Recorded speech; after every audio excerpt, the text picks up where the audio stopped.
Si Akane Nishino ang pinakasikat na babae sa kanilang paaralan, maganda, matalino, at charming. Lahat ay gustong maging malapit sa kanya. Siya ang huwarang mag-aaral na babae, na pinapangarap ng lahat, ngunit kung mapapangalanan niya ang isang taong nakakabahala, iyon ang kanyang katabi sa upuan, si Minoru Kegano, na normal lang sa lahat ng aspeto. Hindi man lang siya may kukumpara sa kasikatan nito, ngunit hindi ang katamtamang persona nito ang nakakakuha sa kanya. Ito ay ang katotohanan na sa tuwing titingin siya sa direksyon nito ay tila hindi niya ito nakikita. Palaging blanko ang mga mata ni Kegano, hindi eksaktong sumasalamin sa kanyang sinasabi, nararamdaman o iniisip.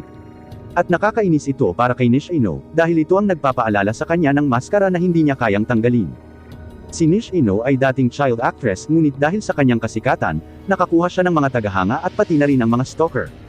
Hanggang isang araw, mas lumala ang kanyang mga problema sa mga hindi gustong tagasunod na ito. Siya ay kinidnap at nakaranas ng napakasakit na hindi makataong pagtrato mula sa kanyang mga kidnappers. Simula noon, pansamantalang tumigil siya sa show business at nagsusumikap na mamuhay ng normal. Ipinapakita niya sa harapan ang isang masayahin, walang problemang estudyante sa high school, upang walang mag-isip kung gaano kakilakilabot ang kanyang nakaraan. Ngunit ang buhay ay hindi palaging perpekto, sa loob ng kanyang binubuong normal na buhay ng mga rosas, mayroong isang tinak na pinangalan ng Kegano, ngunit lahat ng iyon ay magbabago pagkatapos ng isang hindi inaasahang pangyayari. Isang araw, medyo nahuli siya sa paaralan, gumagawa ng mga karagdagang aktibidad, tinawagan niya ang kanyang chauffeur bodyguard para sunduin siya, ngunit hindi ito sumasagot. Dahil walang pagpipilian, nagpa siya si Nishino na maglakad pa uwi. Ito na pala ang perpektong pagkakataon na hinihintay ng mga kidnappers sa kanya. Nang lumiko siya sa isang kanto, isang kasuklam-suklam na lalaking nakasut at isang masungit na malalaking lalaki ang naghihintay sa kanya. Tinatakpan nila ang kanyang ilong ng isang tela, nababad sa isang kemikal na nag-uudyok sa antok habang siya ay nagpupumilit na panatilihing nakadilat ang kanyang mga mata. Ang huli niyang nakikita ay ang kanyang kinasusuklaman na kaklase na si Kegano na nanunood mula sa malayo, pagkatapos ay ang kanyang kamalayan ay tuluyang naglalaho. Nang nagising siya, nasa loob siya ng isang abandonadong bodega kasama ang kanyang dalawang kidnappers na nakaupo hindi masyadong malayo sa kanya, karaniwang kidnapping senaryo. Gumalaw siya at nalaman niyang nakagapos ang kanyang mga kamay at paa at natatakpan ng tape ang kanyang mga labi. Lumapit sa kanya ang lalaking nakasut na kasuklam-suklam, at may mali siya sa mga mata nito. Layunin niyang makakuha ng higit pa sa ransom money. Nais din niyang mapawi ang kanyang kasiyahan sa laman. Pinipigilan ng napakalaki na lalaki ang kanyang kasama ngunit pinabayaan rin niya. Hindi siya mapakali sa intensyon nito maliban sa pera. Naka-jackpot sila kay Nishino, anak ng isang kilalang negosyante. Hanggat makuha niya ang kanyang bahagi ng pera, lahat ay mabuti. Ang pagmamasid sa kanilang tatlo mula sa bubong ng isang taong hindi inaasahan ni Nishino na magiging kanyang tagapagligtas, at iyon ay ang nakakainis niyang kaklase na si Kegano. Kung itatanong mo kung anong ginagawa niya doon, well, lumalabas na katulad lang din siya ni Nishino, siya ay nagtatago din sa likod ng maskara. Si Kegano sa ibabaw ay kasing karaniwan ng sinumang tao, isang karakter sa background, isang NPC sa isang laro, ngunit sa likod ng mga eksena ay patuloy niyang sinasanay ang kanyang sarili upang maging mas malakas, upang maging mas maraming kaalaman sa pakikipaglaban. Ang pangarap niya ay hindi maging bida, o maging panghuling boss, ang gusto niya ay maging isang ganap na makapangyarihan na kumikilos sa kadiliman, ang Eminence in Shadow. Dahil para sa kanya, masyadong overrated ang pagiging isang bayani ng lantaran, kaya't isinusuot niya ang kanyang outfit sa tuwing ginagawa niya ang kanyang mga misyon, isang itim na fitted na overall, at nakapirming ski mask. Tinanggal niya ang mga weights na palagi niyang isinusuot, at nang walang karagdagang paligoy-ligoy, tumalon siya mula sa bubong patungo sa mayhem sa ibaba. Nasa kalagitnaan ng paghuhubad kay Nishino ang kasuklam-suklam na lalaki, nang isang hindi kilalang lalaki ang tumalon sa kanyang harapan. Tinatawag niya ang kanyang sarili, ang stylish thug slayer, na maraming sinasabi tungkol sa kanyang pagpasok, ngunit hindi gaanong tungkol sa kanyang damit.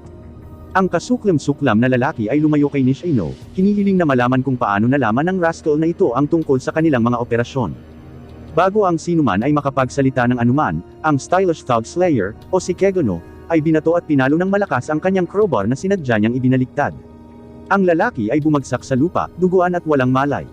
Bumangon ang napakalaki na lalaki, mas nasasabik siya kaysa sa pagkataranta sa paglitaw nitong hindi kilalang hero wannabe, dahil sa wakas ay makakaranas na siya ng thrill sa linyang ito ng trabaho.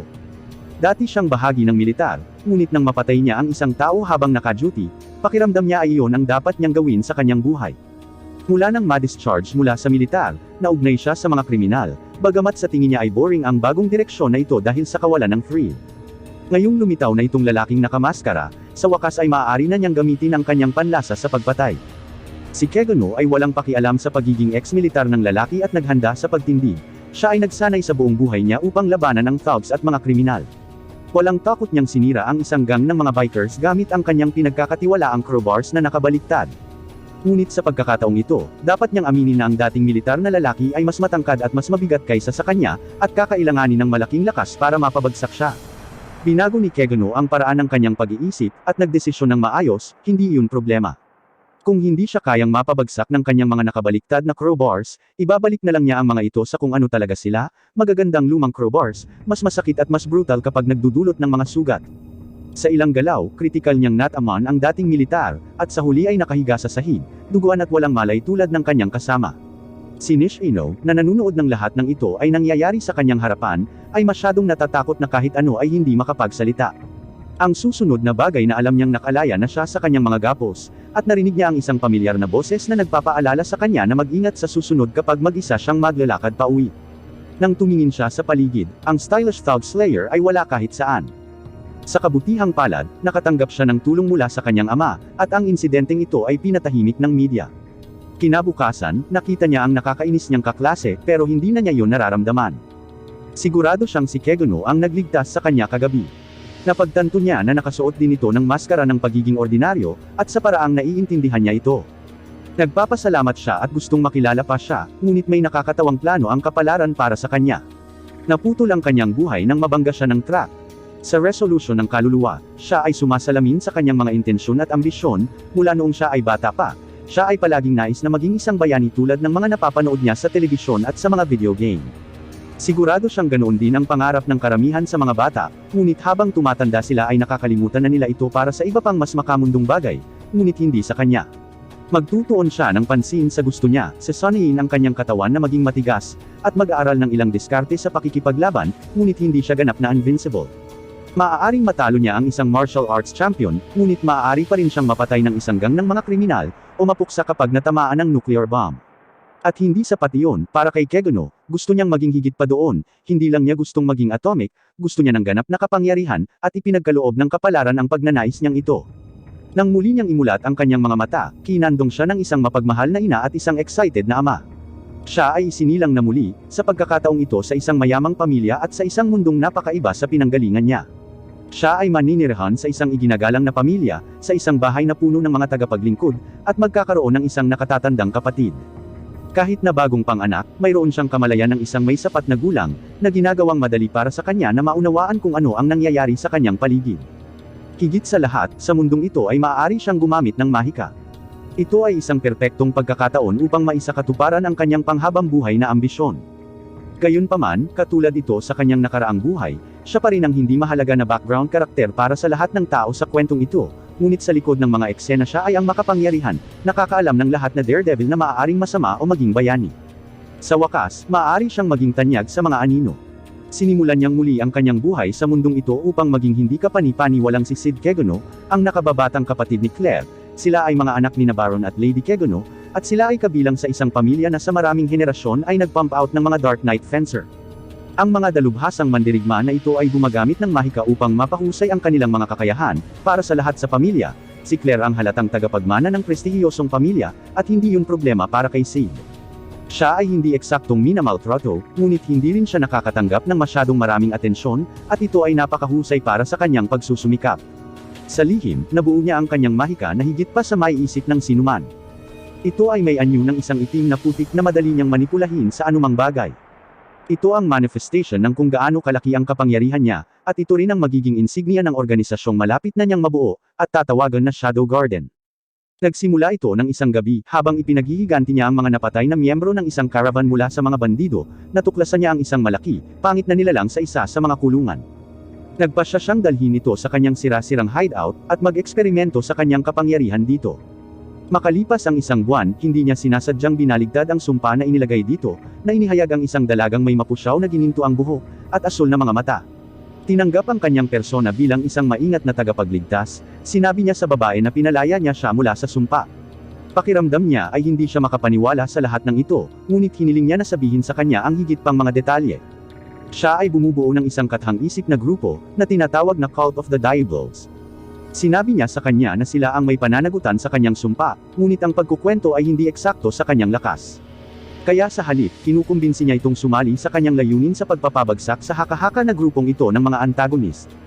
Ang hindi niya alam ay sa mundong ito, mayroong isang tunay na liga na tinatawag na The Cult of the Diablos, ngunit kung sino sila, at kung ano ang kanilang mga layunin, ay mabubunyag habang sinusundan natin ang kwento. Sa ngayon, tinatanggap ng babae ang kanyang imbitasyon. Binibigyan siya ni Sid ng bahagi ng kanyang itim na putik bilang kanyang kapangyarihan, at bininyagan siya ng bagong pangalan, si Alpha. Sa pamamagitan nito, nangako si Alpha na maghihiganti sa cult. Nag-recruit siya ng higit pang mga miyembro sa kanilang pagtitipon, hanggang sa mayroong 7 sa kanila na ganap na naglilingkod sa ilalim ng utos ni Sid. Tinatawag nila siyang Lord Shadow, at magkasama silang pinapatakbo ang Shadow Garden ng kanilang organisasyon na malayo sa mata ng publiko. Nang nasa edad na si Claire, naghahanda siyang pumasok sa Midgard Royal Spellsword Academy. Ito ang pinaka-prestihiyosong paaralan para sa paparating na Dark Knights sa Kingdom of Midgard. Ang lahat ng royalties ay pumapasok sa paaralang ito, maging ang 2 prinsesa ng maharlikang pamilya, ngunit isang insidente ang nangyari sa gabi bago siya umalis. Siya ay kinidnap ng isang taong nagngangalang Viscount Alba, sa pagtatangkang palawakin ng isang eksperimento na kinakalikot ng magic enhancement. Pinakilos ni Sid ang Shadow Garden para tuklasin kung saan maaaring dinala ng mga kidnapper ang kanyang kapatid. Sa kanilang mahusay na kasanayan, natuklasan ng mga miyembro na pinamumunuan ni Alpha ang kanilang hideout at pinatay ang lahat ng mga gwardya. Nakatakas sa kanila si Viscount Alba, ngunit nakaharap niya ang kahaliling ego ni Sid, si Shadow. Sa isang malinaw na pagkakaiba sa lakas, ang Viscount ay lumulunok ng ilang pulang tabletes, siya ay naging kakilakilabot at nakakakuha ng napakalaking lakas, ngunit hindi ito sapat upang takutin si Shadow. Gamit ang kanyang kapangyarihan, tinapos ni Shadow ang Viscount. Sa huli, pinalaya si Claire at ibinalik siya sa kanyang pamilya. Sa wakas ay naglakbay siya upang umpisahan ang kanyang pag-aaral sa Royal Academy, na iniwan si Sid na maghintay ng 3 pang taon bago siya mag-aral doon. Pagkatapos ng insidenteng ito, sinabi ni Alpha kay Shadow na, upang makakuha ng higit na impluwensya at kapangyarihan upang labanan ang kulto ng Diablos, ang mga miyembro ay kailangang maghiwalay at palawakin ang kanilang impluwensya. Hindi pa rin niya alam na totoo ang kulto, at simpleng role-playing lang ang mga ito. Sa tingin niya ay naiinip na ang mga miyembro at gusto nang mamuhay ng sarili nilang buhay. Hinayaan niya ang mga ito, na tila walang pakialam sa kanyang kinabukasan, ngunit siguradong sila ay magkikitang muli. Salamat sa panunood ng Part 1. Magkita tayo sa Part 2.